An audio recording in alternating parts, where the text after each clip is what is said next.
योगी ने मोदी को सिखाया सबक, ताबड़तोड़ हारे 7 धाकड़ मंत्री, यूपी में मचा हड़कंप।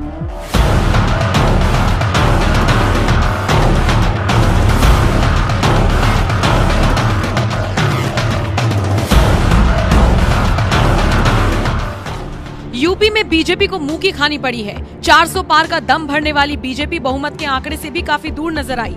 यही वजह है कि अब नीतीश और चंद्रबाबू नायडू पर एनडीए अपनी नजरें टिकाए बैठा है। हालांकि इसी बीच यूपी की बहुत चर्चा है। यूपी में ऐसा क्या हुआ कि एक नहीं, दो नहीं, बल्कि 7 केंद्रीय मंत्रियों को जबरदस्त हार का सामना करना पड़ा। एक एक करके देखिए किस केंद्रीय मंत्री को इस बार करारी शिकस्त मिली। स्मृति ईरानी। अमेठी से सांसद स्मृति ईरानी को इस बार करारा झटका लगा। स्मृति ईरानी के सामने कांग्रेस ने किशोरी लाल शर्मा को मैदान में उतारा था। सोचिए, किशोरी लाल शर्मा ने स्मृति को छोटे मोटे अंतर से नहीं बल्कि 1.5 लाख से भी ज्यादा वोटों के अंतर से शिकस्त दी। स्मृति की इससे बुरी हार शायद ही किसी ने सोची थी। अजय मिश्रा टेनी। किसान आंदोलन के दौरान से चर्चा में आए अजय मिश्रा टेनी को इंडिया गठबंधन के प्रत्याशी उत्कर्ष वर्मा ने 33,000 वोटों से करारी हार दी। ये वही टेनी है जिससे किसान बहुत नाराज थे।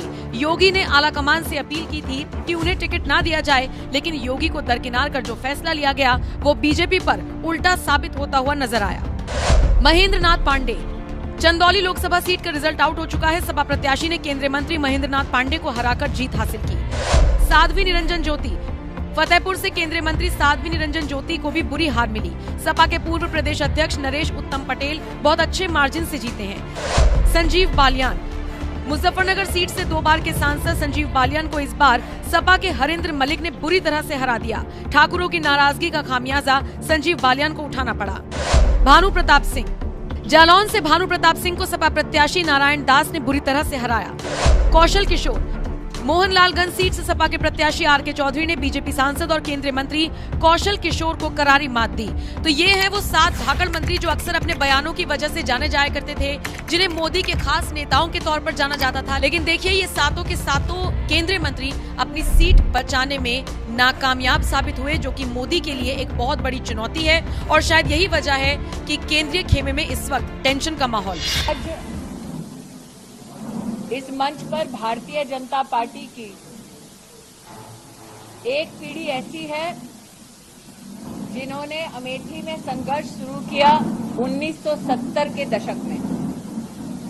एक पीढ़ी ऐसी जो साल 2014 से लेकर 24 तक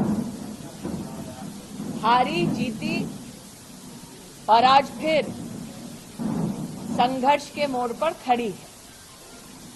सर्वप्रथम भाजपा के सभी समर्थकों को, कार्यकर्ताओं को मैं विशेष आभार व्यक्त करती हूं, जिन्होंने पूर्ण परिश्रम और निष्ठा के साथ क्षेत्र की और पार्टी की सेवा की। हर गांव में नाली खड़ंजा से लेकर बाईपास, मेडिकल कॉलेज, 30-30 वर्ष पुरानी लोकसभा क्षेत्र की मांगों को पूरा करने का सौभाग्य मुझे प्राप्त हुआ।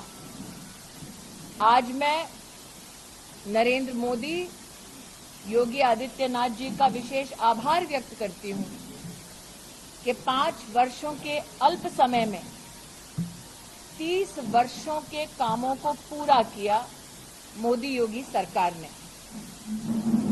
जो चुनाव जीते उन्हें मेरी ओर से बधाई।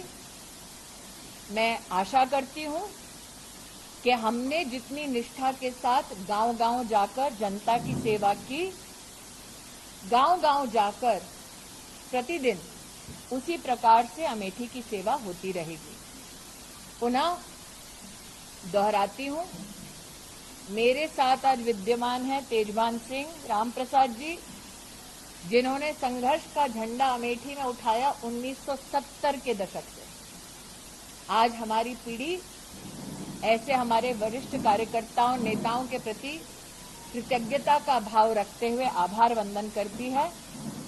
संगठन को और सशक्त करेंगे और संगठन पथ पर, जैसे कि अटल जी कहा करते थे, क्या हार में क्या जीत में, किंचित नहीं भयभीत में, संघर्ष पथ पर जो मिले ये भी सही वो भी सही।